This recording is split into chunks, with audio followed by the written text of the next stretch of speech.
What's up, everybody? Michael Lee, Kevin Knighton here, and we got a special guest for y'all today. We try to go through our friends list in the industry, and newly on our friends list for here in the last year is Mr. Chad Belding with Fowl Life, and I don't even know the list of accolades that fall under Chad's brands right now. He's got so many things going on, so many irons in the fire. I think it's pretty admirable that you can just keep up with what you're doing, man. I appreciate that, man. Yeah. Sometimes I wonder why I keep biting more off. I think we love our industry so much that it's hard to say no to a lot of things, and so we just keep overcommitting ourselves, and then wondering if there's going to be two of us pop up so we can get everything done sometime. That'd be nice. That'd be nice. Well, Kevin, what you're down? You're at the home office. I can see you're down there. With your Florida playground. Yeah, down here in the heat, 100 feels like it's 100 something degrees outside. I don't know what it really is. Well, I'm sure, Chad. You're are you out at home in Vegas? There. I'm actually in Reno, Tahoe, northeast or northwest of Vegas a little bit, and it's going to be 101 here today. We don't have the humidity y'all got, so it's a little bit more comfortable, but it's scorching hot. It's just like being in an oven, right?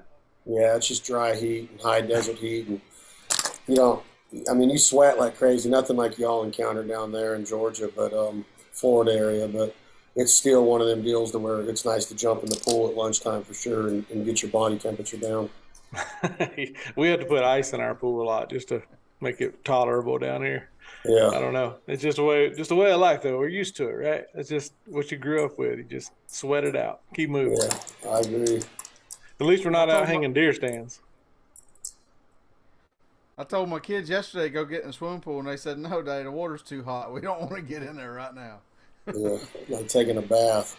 I've been leaving my cover open at night because it seems to get, it gets down 59, 60 degrees. It'll cool it off pretty good for the most part of the day and get in there in the morning, get a good swim. But it's like bath water by 3 o'clock, so we're doing what we can.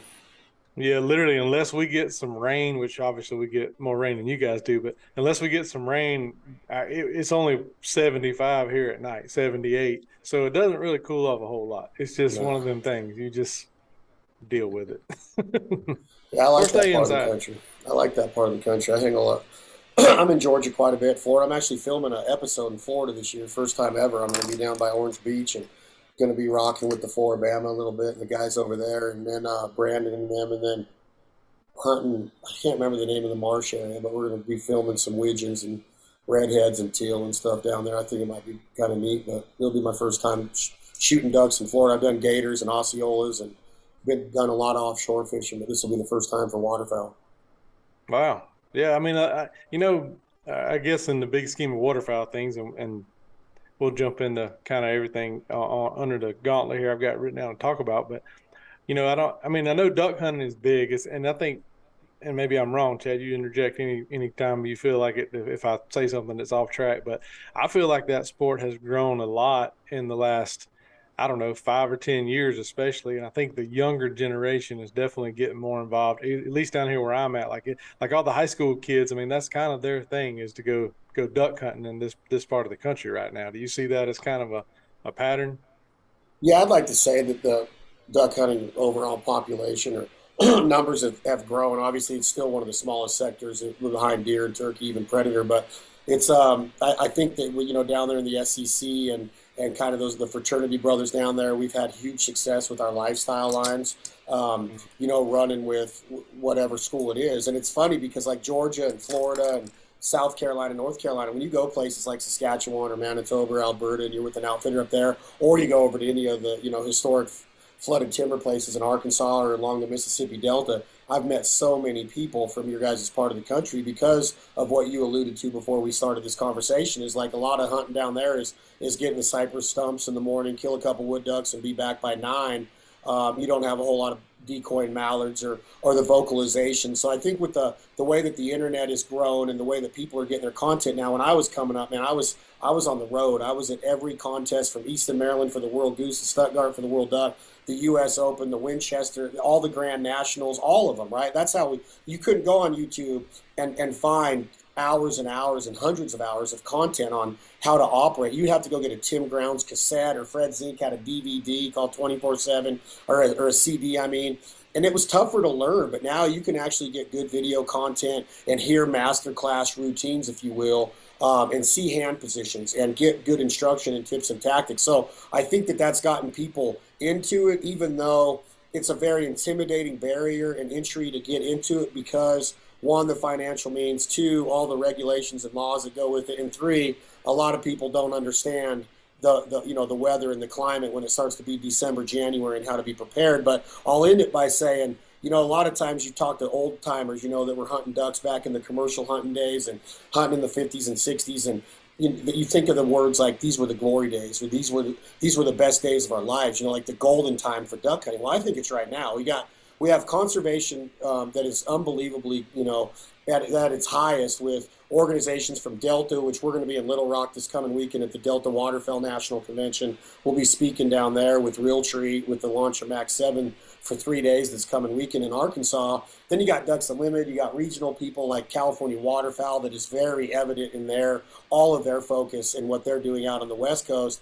And then you mix that with, all the other conservation. This is the time to hunt. You got more birds in the flyways. You got great predator management. You have great conservation. You have great, soil economy or food plots and everything that deer hunters do. And then on top of that, the technology and the products that you and I've discussed before, Michael, like you could be a woman, a 9-year-old boy, or a man that's in his 60s and his 70s and be comfortable for hours in the duck blind now, where my grandpa was hunting in rubber boots and jeans, right? Like, how did he stay dry? So like now I think it's that time that, and then you mix on top of that the pandemic, and we have all this new blood in the pipeline. We got to do our jobs to keep them here now. But I think that all the pieces of that puzzle are in place to grow the duck hunting population and people that really get into it. But I wouldn't sugarcoat it and say by any means it's easy or that it's going to happen overnight. Every piece, from dog training to calling and vocalizations to shotgunning to decoying to shadows and sunshine and hide and concealment and scouting and everything that we take for granted because we've done it so long. So it's kind of becomes riding a bike, even though there's still challenges, new challenges that present them every day. I want to find more mentoring programs to help people understand how special waterfowl hunting is. So yeah, I think it's growing, but I also think that it could be a quick grow and then people getting out of it if we're not careful and we make sure they understand how to continuously experience some type of success every time they go out. And that doesn't mean a limit by any means. That means understanding Mother Nature and God and the creation and the sunrise and the ducks and the dogs and all of that. If we keep teaching that method of how to look at the hunt and how to execute it, then I think the days of piles make smiles are over. We need to get more back into the living off the land and mixing that mallard breast with some garden vegetables and a cold beer and showing that this lifestyle is all encompassing and truly special. You hit the nail on the head with all of that, man. I mean, I think it's spot on. And, being from down here in the South, like you said, I grew up duck hunting with my dad. I killed my first mallard when I was, I don't know, I think I was probably 6 or 8 years old, but it was one of them.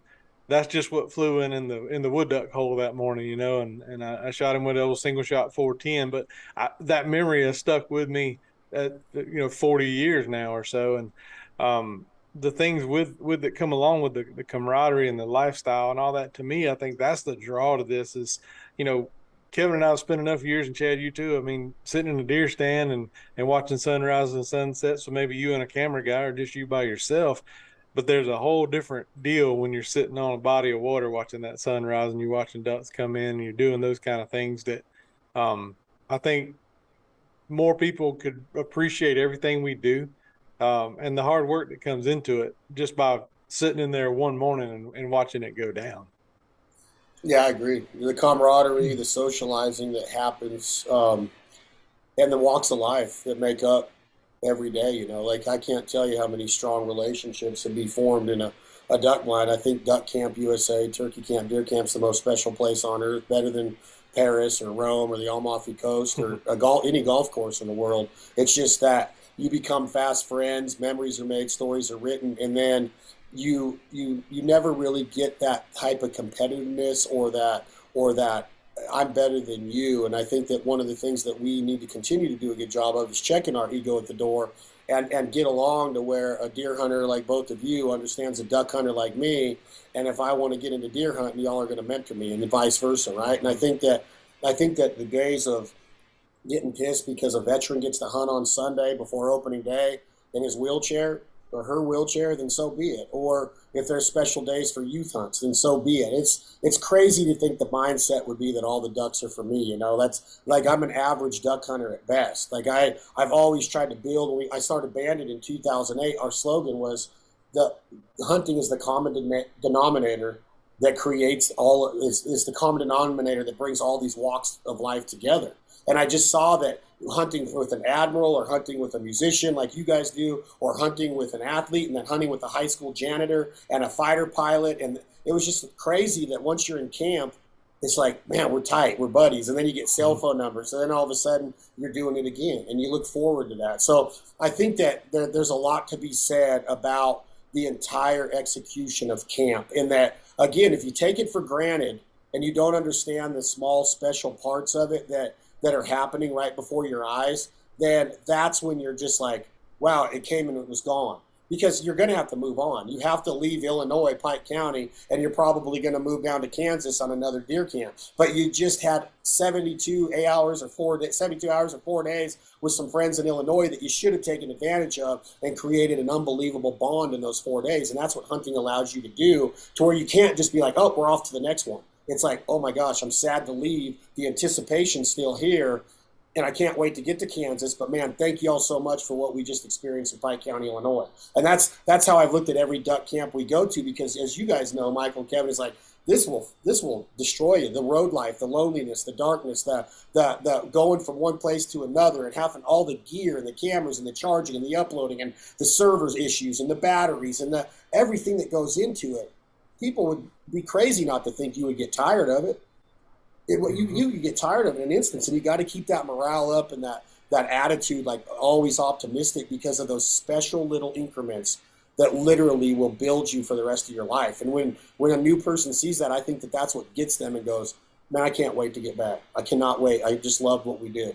So I think that, you know, what you touched on of new people coming in and the sector of duck hunting growing, I think we're at, 2.1 million, 2.2 million duck stamps sold every year.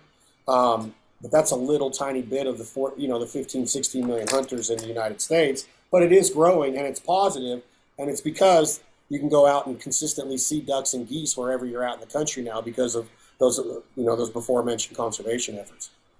Absolutely. And for those of y'all listening that I didn't quite make a formal introduction here with Chad, but Chad's done a lot of stuff in the outdoor space, especially the waterfowl space. But Chad is one of the hosts and and founder of Fowl Life, which you can watch on Outdoor Channel every week. And it's a great produced show, just awesome duck footage in itself. But you guys are really, in my opinion, y'all are leading the forefront of keeping everybody on the pulse of the conservation side of what's going on as well, and how important all these things that we're talking about are. So just take a second, Chad, like, how did the Fowl Life come about? Like, what was your idea? Day one, you're sitting here, you're grinding away. What was your vision to start with, and have you gotten there yet? First off, I can't believe that we're getting ready to hit the road in September and film season 15.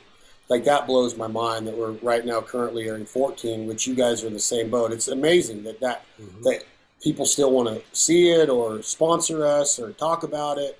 But it all happened because of, I think, passion. I think that I was an average caller going to all these competitions, but I was a businessman, and I had the spirit of entrepreneurship. I really feel like my entire life I was born with the entrepreneurial spirit. So every contest I would go to, I would network and I would open doors, and I would try to create a common thread with somebody that either I knew of or I respected or I heard of. Like, I'd meet Sean Mann. I'd be like, oh my God, it's Sean Mann. And then you go up to him and the dude is like your uncle. He puts you in a headlock and gives you rubs your head. And I'm just like, man, that's cool. And then Fred Zink in Port Clinton, Ohio, that became tight.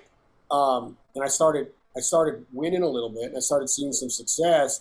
And at the same time, my main focus was predator hunting, because I live in the land of mountain lions and coyotes and bobcats out here, to where it's nothing to go out and call in 20 20 coyotes in a weekend, right, if the weather's right, or go tree a bunch of cats if you got the right dogs. So we were practicing predator management, and Freddie Zink loved that idea, so we started filming. At the same time I was on his 24/7 waterfowl videos, I was filming this series called Devil Dogs that we were creating DVDs, if anybody knows what those are. We were putting out DVDs in Walmart and Max Prairie Wings and Simmons and all these retailers across the country. And we were showcasing predator management done the right way, trying to be patient, let them hunt you up, let the dogs get close, shotgunning them, like doing some really, we were going to Hermosillo, Mexico, in the Sonora Desert, and all over Canada, and in Saskatchewan, you can't shoot them as a resident or as a non-resident, but we would bring a resident with us, and I would call, and Grant Kuipers would be behind the 22-250. So we were trying to get creative with that, and at that time, Freddie said, we're going to go to Grant Kuipers, and we're going to film a new season of 24/7. And we want you to be one of the main guys on it. And I was like, oh, wow. So I get up there, and we're filming with Josh Noble, who works for us now, but at the time he was the hunting buyer for Sportsman's Warehouse. And I was doing these weird dances and the decoys and the pop and lock and the shopping cart, and people wouldn't quit talking about it. They literally wouldn't quit talking about it. So my name started getting out there as part of the Zink team. Thank you, Freddie and Don Zink. They really gave me a huge start in this. And then on top of that, the competition calling kept, snowballing and gaining momentum.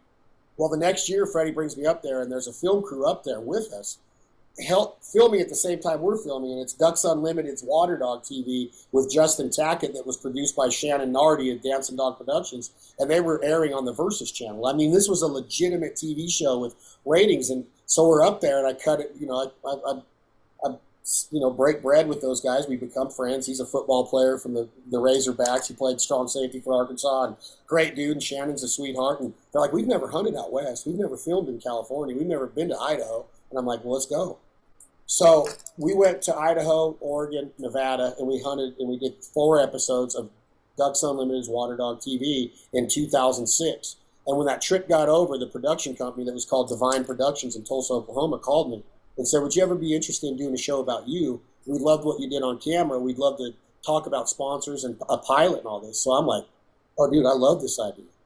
And so at that time, my first business I ever started was portable toilets. We were growing like crazy in my portable toilet company, Sierra Restroom Solutions, I had with Keith and Charles. And I was, it allotted me the time to go in the fall and the winter because construction would slow down and special events would slow down. So in my office, Michael and Kevin, I had this huge mount in my toilet office, and it was 9 greenheads, all banded, coming through flooded timber with a redneck sign, like a no trespassing sign shot up. And then I put a plaque on the front of it, and I called the mount Strike Up the Band. I got all the trees and treated them out of Arkansas. All the ducks were killed in Arkansas, and they weren't banded when I killed them, but I put bands on that I'd killed with other birds. So that's in my office. I'm going through every day, selling toilets, pumping toilets, and then trying to create this thing. My first title was called The Duck Doctor, Dr. Duck, and I was going to write a prescription of success every episode. And I'm like, I'm not good enough at this to write a prescription of success. So then we got rid of that name, and we started going back and forth, and I'm like, man, I want to call this the Fowl Life. And Mike Devine, the owner of the company, is like, I love it. One thing leads to the next. I'm in my toilet office. He calls me. Chad, my mom's ill. We're putting her in the Mayo Clinic, and I'm not going to have the time, the resources, the financial means to do this project. By that time, Michael and Kevin, we were at SHOT Show twice. We were talking with Earl Osterling, the VP of marketing for Toyota, that I met in a white-tailed bear duck camp up in Saskatchewan. I was talking to Jeremy Sage and Brian Nelson at Sportsman's Warehouse. Fred Zink was going to be our call. We boom, boom, boom, boom. And I said, Mr. Mike, do you mind if I try this on my own? And he says, go for it. And I had never been to SHOT Show. This was in 2006. I said, do you mind if I try this on my own? And I leaned back in my chair just like this, and I looked at that duck mount, and I said, I'm going to try to name a company Banded. I know I'm not going to get it, but I'm going to call my intellectual property attorney, Brian Hardy, and I'm going to try to secure this name. And we got it. And I'm like, oh, my gosh. We secured Banded right there. So the first company we started was Banded Productions, started filming the Fowl Life Season 1 in the fall of 2008, and then we went to air on the Sportsman's Channel in 2009. And the very first episode was in Canada, and I got probably 5 emails after that episode, maybe 4, because everybody wants to say, oh, man, it just flooded in. No, it was a slow growth. But all of those emails were like, what duck call are you using? What kind of ammo were you shooting? I'm like, oh, wow, the money's in manufacturing. The money's in product. So that's when I said, we're going to start Banded Gear. And at that time, Mask and Skyscrape and Punk Ass had the Tap Out show on Spike TV, and Dana White was blowing up the UFC in the mid 2000s when Randy Couture and Liddell and Matt Hughes and everybody was on their A game. And so I was paying attention to Tap Out, I was paying attention to Affliction, and I was watching this show where these guys would go to a local gym around the country, pick a fighter, sponsor him, and then put him in a bigger fight. And Dana White would maybe have the chance to sign him to the UFC. So I started paying attention to that, and I'm like, I like that idea of full frontal, in your face, more aggressive. You go into Cabela's at that time and have a mule deer on there and it'd say something like "Can't Tell You Canyon" that my dad would wear. But at that time, I was more into, I want to do something more full frontal. I want to be Affliction. I want to be the Tap Out of hunting. So I had my artist design two geese looking at each other, back to back with their beaks open, with their tongues drawn, and they were talking smack like geese do because they hate each other. They don't. It's not birds of a feather flock together in the goose world. And I named that shirt Double Cluck and Jive because geese make a sound called the double cluck. And I named it after a Guns N' Roses song of Axl Rose wrote called Double Talk and Jive on Use Your Illusion 1. And I wore that shirt. And after that, people were like, dude, I want that shirt. So then we came out with Red Dawn, Mallards Flying Over Sunset. Then we came out with Green Tops. And then we just kept doing it. And then John O'Rourke, the national hunting buyer for Cabela's, back when Cabela's was in Sydney, called me and said, we want the shirts. We're getting a lot of ask for them. And so I'm like, I'm going bigger than this. So that's when I had to make the decision of, am I going to be in this game, or am I just going to, keep working with guys like Freddie, who's still my friend. We're filming an episode this season together. I started Banded Calls and went in business against Ink Calls. We started, with the banded gear, the full frontal tap out style shirts and hoodies. They went to Banded Calls, and then in 2011, I'm at SHOT Show doing a appearance for our then shotgun sponsor, Escort Shotguns and Annie McCormick at Legacy Sports. And that's when John O'Rourke came to us and said, we need to talk. And this is the guy that already put us in business and had POs of 2,000 calls at a time going to Cabela's. He says, y'all are onto something with this name Banded, but it's bigger than a duck call or a t-shirt. And that's when I said, look at Christian Curtis and Eric Larsgaard, my partners, and said, we need capital. So we started sleeping on couches and trying to find money, telling our story. And you hear this all the time, but the rest is kind of history because we're at 805 dealers with Banded now. We have 4,000 SKUs, the number one selling wader in the country for duck hunting, which was a battle because that's a product that's tough with all the abuse a wader takes. We took a lot of flack going into that game. And then in August of 2015, we were lucky enough to purchase Avery Greenhead Gear and Avery Sporting Dog out of Memphis, Tennessee. And now we're sitting here with Banded Brands that has all of that under its umbrella. And I think, I want to say, there's Drake and there's Columbia and there's Shin and there's other companies out there. Sitka's in the game. They're all great competitors, but I want to think that Banded is the leader. I love that name. I think it's synonymous with what we do. Band of Brothers, Banded Bird. So that's kind of the story of how the Fowl Life was looked upon as like, hey, we want to do the show about you. His mom got sick. And then I'm like, I'm going to name a company Banded. It went from Banded Productions to Banded Gear to Banded Calls to now what we know is just Banded. And it seems to be going pretty well. Kevin, that's probably one of the best stories I've heard in this industry. Yeah, I was about to say, you hear everybody where they started, and we know where we started, but that's a good one right there. I got to give you that, Chad. Thank you all very much. Yeah, it was one of those things that when I looked at that mount and I said, I'm going to name a company Banded, I was taught in business, going to college for business about intellectual property. But all these years later, I never knew how important it would be to own your likeness and to own the brands and have that little R with the circle around it on everything you did. So learning that lesson in business and then having strong attorneys and counsel, it was amazing to see how it went from a T-shirt to a duck call.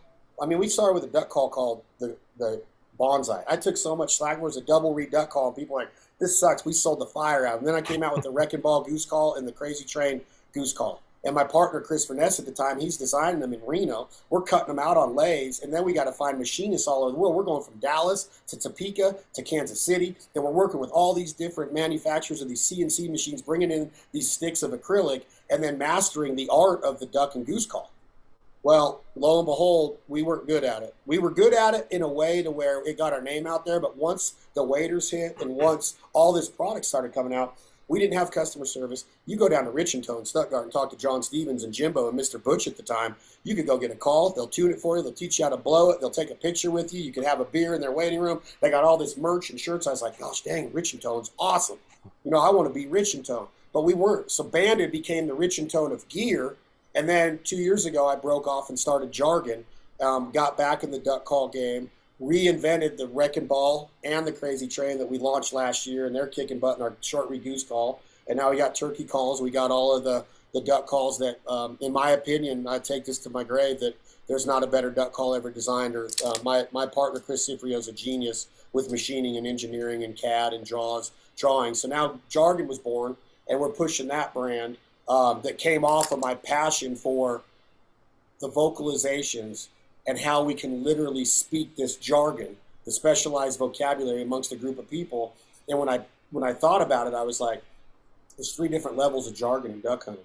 You talk to Michael and Kevin, get down, get ready, here they come, pull the jerk string. Well, your dog don't understand any of that. So now I go over here and I'm like, Mark, get ready, watch, Axel. Well, y'all don't understand that. I'm not telling you to get ready or get down or fetch. And then the 3rd level was the jargon and the specialized vocabulary with the wild duck and the wild goose. And I wanted to master that. Even though there's a lot of 8-year-olds in Stuttgart right now that'll mop me up, I wanted to master how to talk to wild animals, an elk, a turkey, a coyote, a duck, a goose, a speck, a snow. I wanted to master that and get intimate. I think authenticity and intimacy is everything in hunting. I don't want to shoot a deer at 1,100 yards. Go do it. If it's legal and ethical, go do it. But I want to be up in their dish, right? I want to be intimate with them. And that was my whole mindset of working the best gear in the world and trying to get as close as possible to animals and creating these brands to try to develop all these boots on the ground and all of these teams to hear their stories, like you guys do with your crew. Oh, what, you just did that in Texas? Well, at the same time, I'm out doing it in California on the Sacramento River. I hit the rock on accident with my boat and the turkey gobbled. I walked up there and called him right in. It was an amazing hunt. You're hearing those stories all the time, being who you guys are. And I thought I just got off on that. That was my heroin. No, I'm not saying that drugs are simple to talk about. I know it's a bad deal in our country, but it was my high. Those animals were my high. Mm-hmm. And today, in my mid 40s, you could be driving down the road, Kevin and Mike, and I'll see a 400-inch bull in Nevada, which we got them. And then there'll be a 205 mule deer standing there with a couple stickers coming out the side, maybe with a drop time. And then one little mallard duck will pitch his wings in a creek bed over here, and I'm turning left.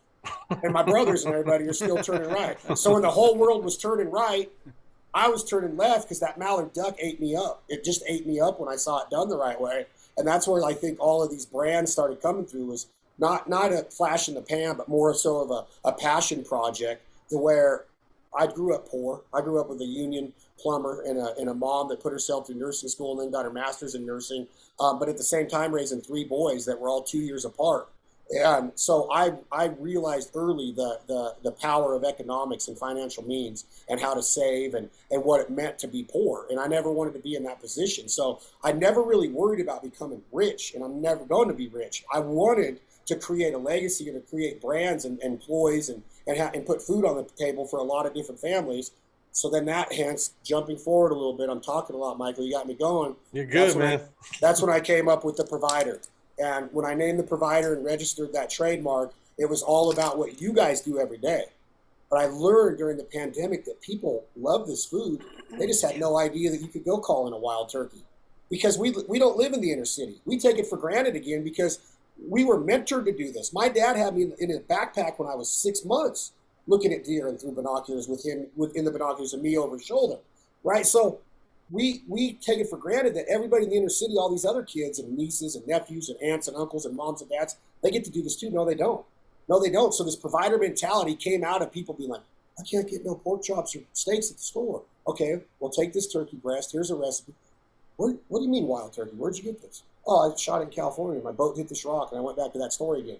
And I called in this turkey, and I shot him, and then I cleaned it out. And those are the legs, and those are the thighs, and those are the breasts. And here's what we do with it.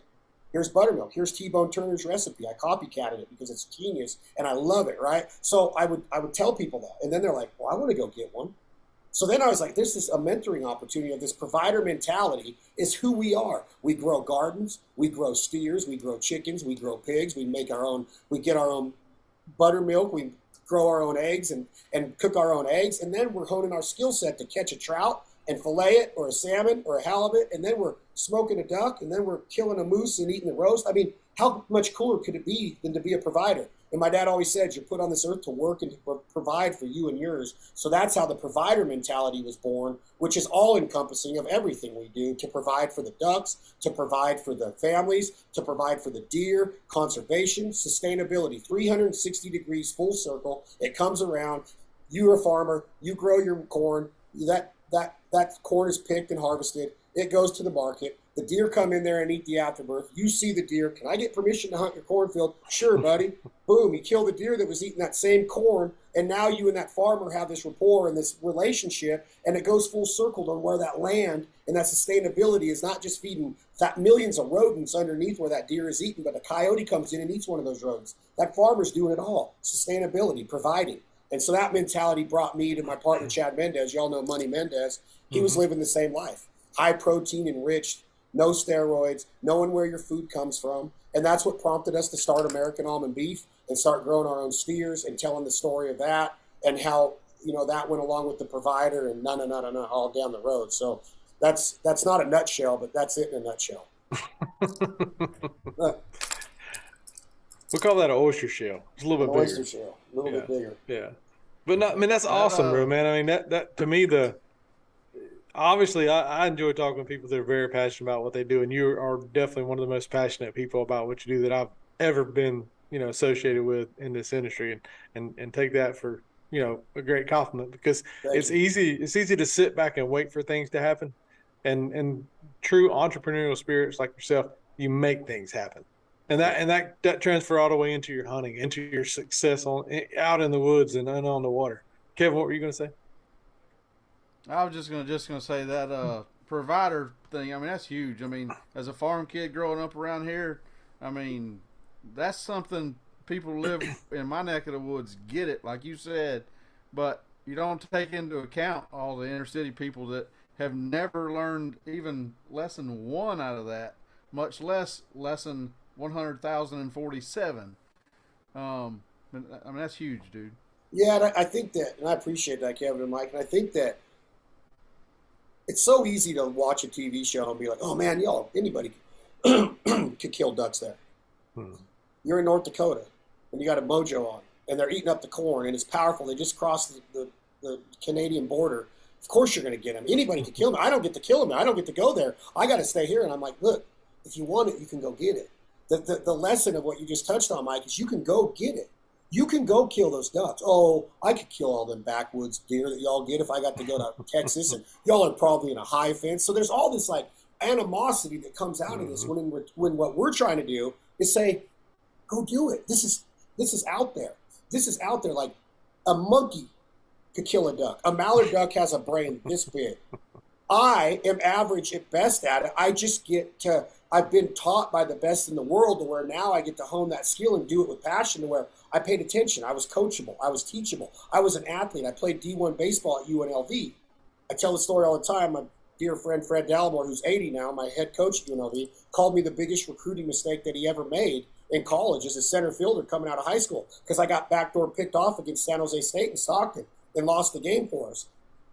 That killed me, but I didn't give up. Now I'm best friends with the guy all these years later after college, and now I'm hunting with the biggest names in baseball, just like y'all do. I wasn't good enough to be a major leaguer, but now, because of passion, I get to hunt with Charlie Blackmon, and I get to hunt with a lot of these guys that make their living throwing a ball. Walker Buehler, arguably the best pitcher in baseball for the Dodgers right now, hunts on our show. Are you kidding me? Like, what? Like, that's not supposed to happen. Well, with passion and persistence and doing things right and following through, which there's maturity levels and all that, as you both know in business. I'd get caught in the first 2 seasons of Fowl Life, Orlando, and be like, man, that's a nice gun. Oh, I'll get you one. 6 months later, I'd been to 10 different states filming again. I forgot. I wasn't writing it down. I was just trying to grow and get my feet wet. But I was making promises, and I soon learned that's how you're going to burn some bridges. That's how you're going to get your butt in a ringer if you keep doing it that way. If you tell a farmer that you're going to get him a bottle of Jack Daniels or a Benelli shotgun, you best so do it, because he's going to hold you to the flames.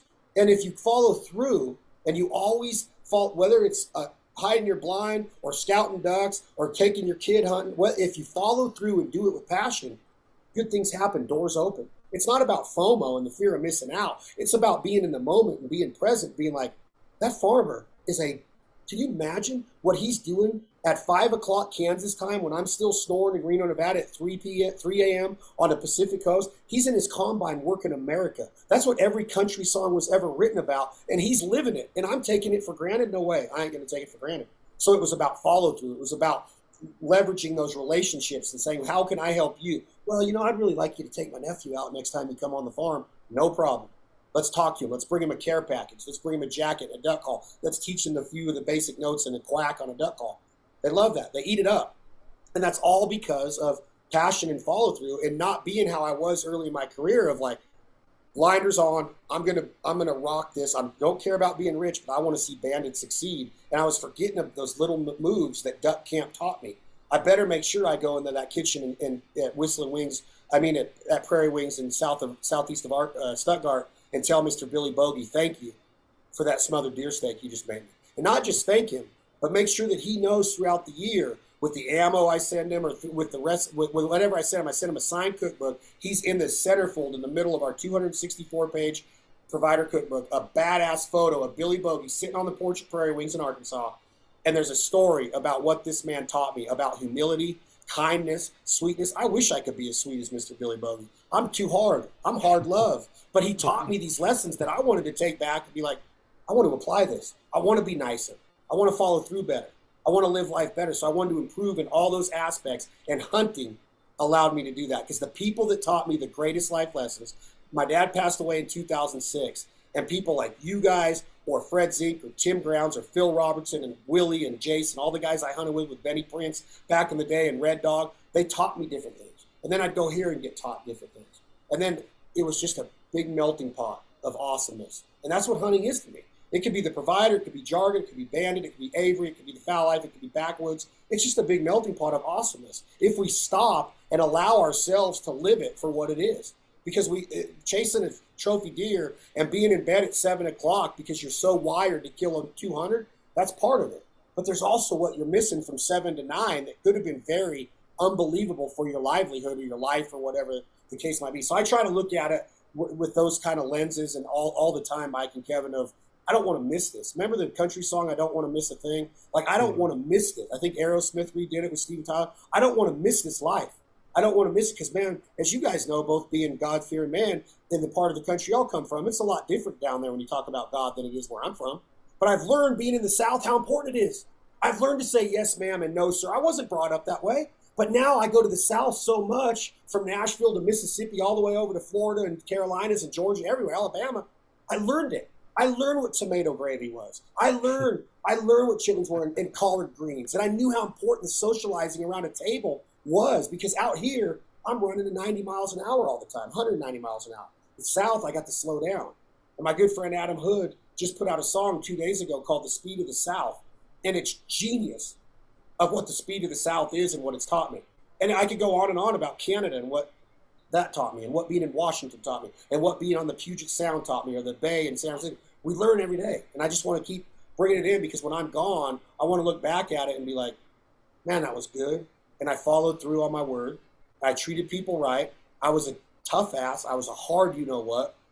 But I wanted to be sweeter. I wanted to work on compassion every day. That's the life I'm living right now. And that's what this hunt camps and what these brands have taught me. It ain't worth it to do it all on your own or be on your own. It's about what we're doing right now, and knowing that we're going to see each other soon enough at a show or a hunt camp or whatever. And I bet you $100 there's going to be more time talking about life and hunting and hugging and all that stuff than there is going to be about something that is negative or pessimistic. I just don't want pessimism. I don't want it, because you could drown yourself in it. Drown yourself. So I think that the main thing that I've got out of hunting camp is life. This truly is life, of being in these camps and seeing what happens with the different individuals you get to meet. And I think, correlating what you're saying, and it's all spot on. I think all three of us are pretty close in age, probably within a few, 2 or 3, 4 years, whatever. It's a maturation process. Is basically what it is. The same way, Kevin and I started out, in our 20s, don't have a clue what we're doing. We thought we did, but when we look back, we really didn't know what we were doing. But we're figuring it out. We're making our way, and that's the cool thing about this industry. You go talk to yourself. You talk to us. You talk to, like yesterday, we were recording another podcast with Bonnie and Mike McFerrin from Legends of the Fall. Everybody's got their own journey. They got their own way of doing it. And when we were talking with Bonnie yesterday, she was even referencing like she didn't hunt at all until she met Mike, but then she became a sponge like you're talking about, and she had good teachers, female instructors that taught her how to shoot a bow. I mean, things like that all make you hit the nail on the head. It's a melting pot of who you're willing to reach out to gain knowledge from, to bring it in, to learn from it, to hone your skills, and then to grind your path out. And as outdoors people, whether you had a father that took you hunting or a mother that took you hunting or nobody that took you hunting, you just woke up one day and said, you know what, I've seen Chad Belding on Instagram enough. I think this duck hunting stuff's pretty daggone cool. I want to try it. Don't let anything hold you back from doing that. And I think that's an obstacle. Like a lot of people think, just like you said, I can't go to South Dakota or North Dakota. I can't go to Texas. Well, yeah, you can. If you want to do it bad enough, you're going to figure out a way to go out there and go do it. If it's getting on the phone, talking to people, going out there, knocking on doors, whatever it takes, you make it happen if you want it bad enough. Don't sit back and just poor mouth yourself and bad mouth the people that made it happen. I went on my first duck hunt when I was 26, so I was already been hunting mule deer and chucker. And I was at a place called the Sleeper Mine, and Jim Ray hit this call. He stood on the first note, and these gadwalls, 7 of them. I remember it like it was yesterday. Spun around. I said, "Oh my gosh!" I was at Walmart the next day after that trip in. I got an 835 Ultra Mag Mossberg. I got a box of Winchesters. I got a jacket that was on the shelf there. I went to duck camp at the Humboldt Sink probably 2 weeks later. I thought I was the man. Had all this gear. I was going out in an airboat. And then I got out there. I'm like, man, I ain't got any decoys. Totally forgot about the decoy part of it. So then I'm like, can I borrow your decoys? And I went out with a group of guys and learned some more from there. And then I was eating up with it because it was just nonstop education of being that, what you said, Mike, of being a sponge. And I think that when you talk about you can do it if you want it, I wasn't meant to be a duck hunter. I live in the desert. We're in drought 90% of the history of this state. We don't know what rain is here. We haven't had rain in 60 days here.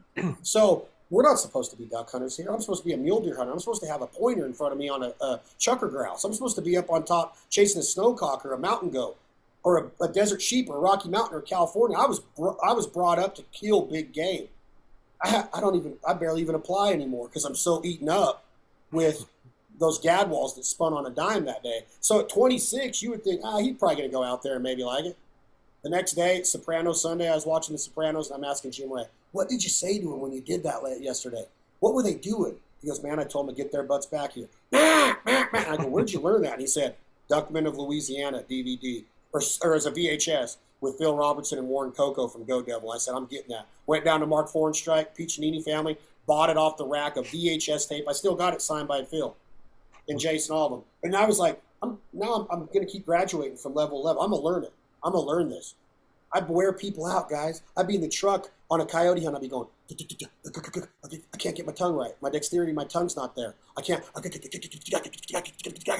I started mastering it. And I started doing on a Canada Goose call. And I started going from flutes to short reads and picking Sean Mansbrain and Fred Zinks and Tim Grounds. You can do it. You just got to want it. I remember Tim Grounds, Johnson City, Illinois, call, hey, bub. He'd know me on caller ID. No cell phones, just caller ID, pick it up in his shop. Hey, bub. Tim, can I please blow my routine for you? Yes, you can. He couldn't hear the tone or the pitch over the phone. He couldn't tell. He just wanted to make sure he knew that he cared, that I knew that he cared. He passed away, God rest in peace, Mr. Tim Grounds. But if it wasn't for those guys allowing me the time to be on the phone with them, I couldn't go on Instagram or YouTube back then, guys. Neither could you. We had to be persistent.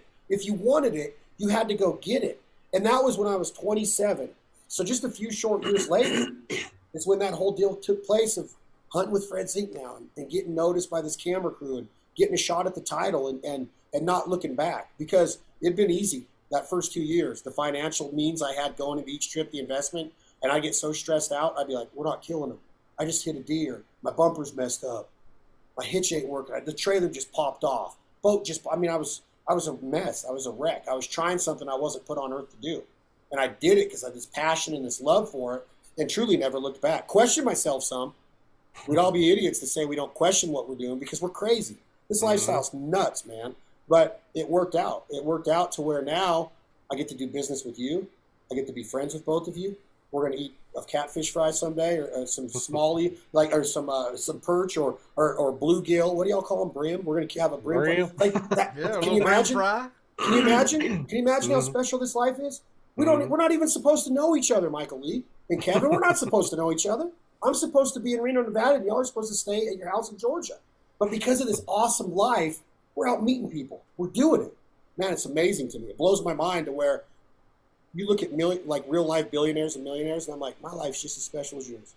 My life's just as special as yours. Y'all are on a yacht, and I'm on a john boat. Y'all are in a mansion, and I'm in a duck blind. It's just as special. That's what the mentality of this lifestyle teaches you. They probably have a lot more stress than we do. Not that we don't have stress, but we can manage our stress because we get to go do those things you just talked about.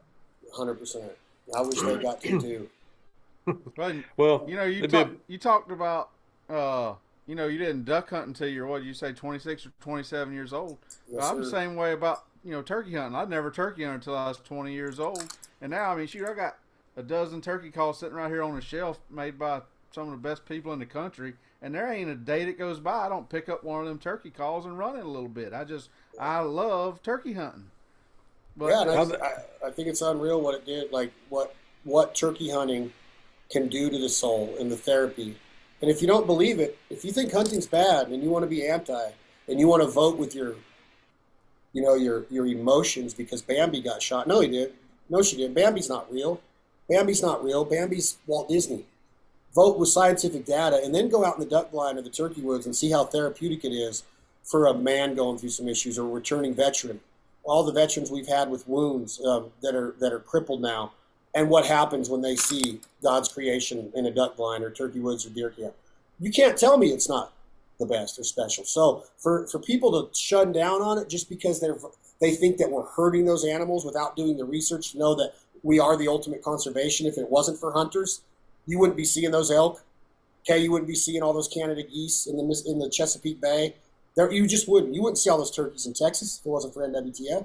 You wouldn't be seeing all these turkeys in Nevada that we traded Texas for some of our desert sheep. You'd never see them if it wasn't for conservation and hunters. Yeah, we knock a few out of the bloodline and out of the ecosystem. But man, what we do for those populations on a daily basis is what people need to understand. So I would say, look at how special it is to Jake Young, who got shrapnel on the left side of his brain and he can never drive again. He was a SEAL Team 6 member, did 130 missions, and he can never drive a car again with his kids and his wife. She's got to drive the Winnebago because of that shrapnel. Has no short-term memory. But he was a SEAL Team 6. He was the baddest of the bad. He got in the duck blind, starts crying. I can't believe you got me here. This is unreal. Right in Idaho. I knew right then, like, we're lucky.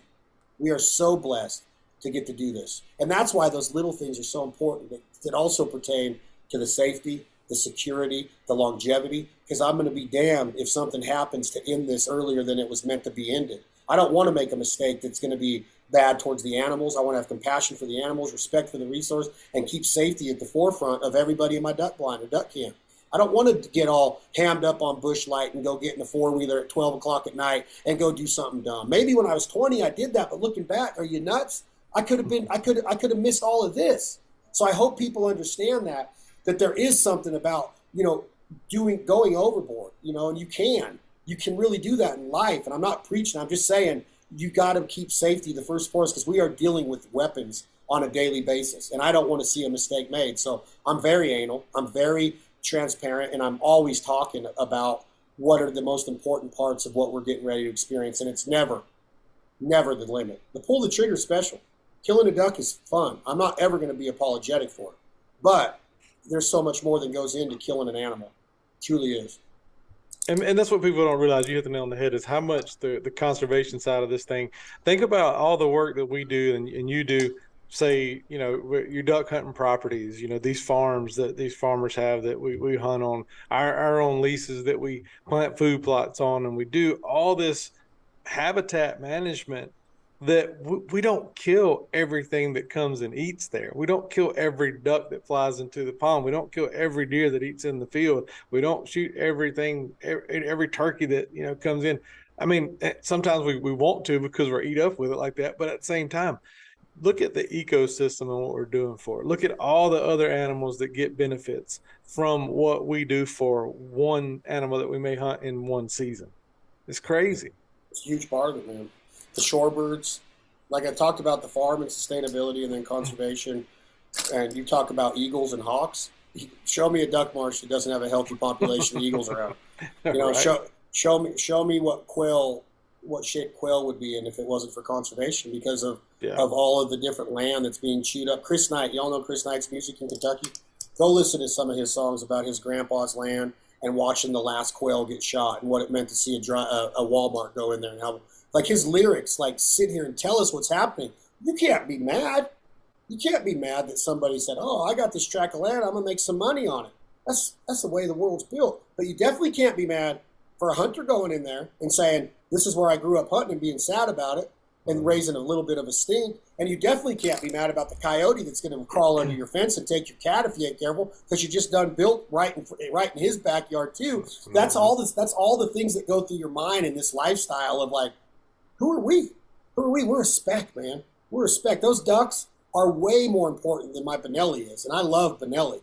But those ducks are what comes down. Can you think of anything more tough than a migratory flight from the tundra down to Mexico and all of the different things you're going to encompass, let alone some dude named Chad trying to trick you with plastic ducks to smoke you in the face? Like, that's nuts, right? And then you guys doing it with the deer and everything else. It's like there's so much more to think about than the taking of an animal. And no, if you just look at it, that animal lived in God's country and lived his best life or her best life, and now she or he's on the table if you're doing doe patrol or whatever, feeding a family. She didn't get attacked by a mountain lion or a pack of wolves or a coyote that kept her alive and her blood flowing because he ate her Achilles tendons out because he's a genius and they're the best hunters in North America. Probably only third behind the piranha and maybe the wild dog of Africa in success rate when they go out to hunt. That could be a little bit off, but it's kind of there. And then you think about an arrow or a bullet going right through the lungs in 40 seconds, they're done, and they're being butchered and processed and fed to families and homeless shelters and aunts and uncles and all these extended families and friends we have. Heck yeah, man. Heck yeah, that's the best way to go. That's going the right way. So to look at it any other way of like, y'all are just massacring animals, like, y'all are way off, man. Y'all are way off. If you don't let us control the predator management system here or the coyote system out west, you're going to see a massacre. And if you let them just keep growing too much and the population gets out of hand and you're not making room for the new babies, you know what sets in is disease. It's going to kill them all out. Go look at a coyote den when they get the mange. It ain't fun to see a coyote with mange. My biggest pet peeve, guys, is when I hear somebody say "F a coyote." What? You're in their country, man. You're in their backyard. You better respect them. I know you got to manage them, but you know what I mean? I don't want to see a coyote in a snare trap suffering on Instagram. Think about that. Don't give them that leverage. Don't say, "Oh, well, that's how you do it." No, you could do it if it's ethical, but you don't need to show an animal suffering. The days of hanging your deer with his tongue out on your dad's truck with yellow rope, we don't need to do that anymore. We don't need to give them any fire. Be proud. Do it right. Harvest them right. Hone your skill set. But respect that animal. He did not die. That snow goose did not die to be thrown from a pickup truck onto the ground like he's a piece of cordwood. You go set him on the ground for what he just did for you and your friends and gave it up like he and the other hundreds you did during the spring conservation season. Don't disrespect him.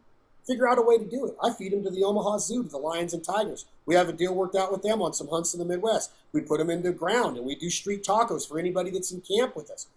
Get creative. Be unorthodox and think outside the box. But don't ever disrespect them after they gave up their life for you. That is one of my biggest pet peeves of seeing Instagram that, "Oh, I'm the cool guy. I'm going to put this up." That ain't cool. All that's doing is letting this privilege and what Mr. Ted Nugent calls the right to hunt look bad. Let's make it look good. Let's do our best to make it look good daily. Well, Mad, bro. I honestly think that is a perfect wrap up there, Chad. I think that's spot on. I mean, to everybody that watched this and listened to this, at the end take away from it, do it the right way, and have some respect for the animals, because there's plenty of people out there that don't they don't care, and they don't know the damage that they're doing for us that do care and the future of what we're doing. And that's exactly how we should portray ourselves as hunters every day on what we put out there in public image. And all the antis make enough ammo of their own that's not necessarily factual. There's no need to give them any more. 100% correct. I agree, Kevin. We don't need to do it. We need to do it. We just need to do it right. And that's part of that, what you call the maturation or the maturing process, that we can do this right and we can be ambassadors without being a quote unquote influencer. We can be an ambassador of the sport, and then we can go influence somebody through the right means instead of just trying to sell them something. The real influencers need to think about not getting a like, but getting a reaction and moving the needle in somebody's maturing process and how they go about their strategy and execution of the hunt. Because I see it all the time of trespassing or yelling or fighting on a boat ramp at a public woods area in Arkansas. Just chill out. Just chill out and understand that you're going to get your time. Heck, man, you go in there and get them in the dark. I'll go in there at 10 when you're coming out, and the sun will be up, and I'm going to see them in their majesty. Go in there and get that turkey off the roost. I'm going to go in there at 10 and get a second one coming back after the first one. He's going for a nap. Go in there. I've learned this. Like, I don't need to be in a rush. I don't need to be all gung-ho like Beavis and Butthead. Get me there, get me there, get me there. I want to kill, I want to kill, I want to kill. No, I want to enjoy it, and I want to see it done right, and have that compassion for those animals and respect for the resource. So, man, I appreciate y'all having me on. You guys do awesome work, and I can't wait to see y'all soon. And hopefully now that this pandemic is laid down, we're all getting back to normalcy. But we'll see here in the next couple months with the midterms coming out what they're going to shock us with next. But, man, I appreciate y'all having me on. Chad, thank you for your time, buddy, and let's definitely try our best to share a duck camp here this fall. That'd be a lot of fun, man. And a turkey hunt next spring. Absolutely, bring it on. I'm going to throw this out there for you, Chad. I'm 43 years old and have never hunted a duck a single time in my life. Well, come on. I'll get y'all some dates for this fall and winter. We'll do it, depending on your guys' deer hunting schedule. We're at the point we shot enough deer. We need to do something. You know, in duck camp, you don't need to bring one of them oxygenated bags and put your clothes in there. And you don't need to be. You don't ever take some urine out of a mallard and spray it all over you and cover up your tracks with it. So, deer hunters, y'all are weird, man. Hey, man, wait a second. Now you might be home to something. Now don't give away all our ideas yet. You could be. Hey, duck pee. That's the next company Chad's going to have to roll out, but we need a slice of the pie. Yeah, we all thought of it right here. Duck and rut. Here we go. Duck and rut. All right. Well, we appreciate everybody out there listening. Backwoods Life Podcast. I'm Michael Lee, Kevin Knighton. Thank you again to Chad Belding from, just spending time and sharing his passion with everything that he loves to do that we correlate with. Y'all do it the right way. Y'all have fun out there. Y'all check out Fowl Life on Outdoor Channel, and always check out Backwoods Life everywhere you can.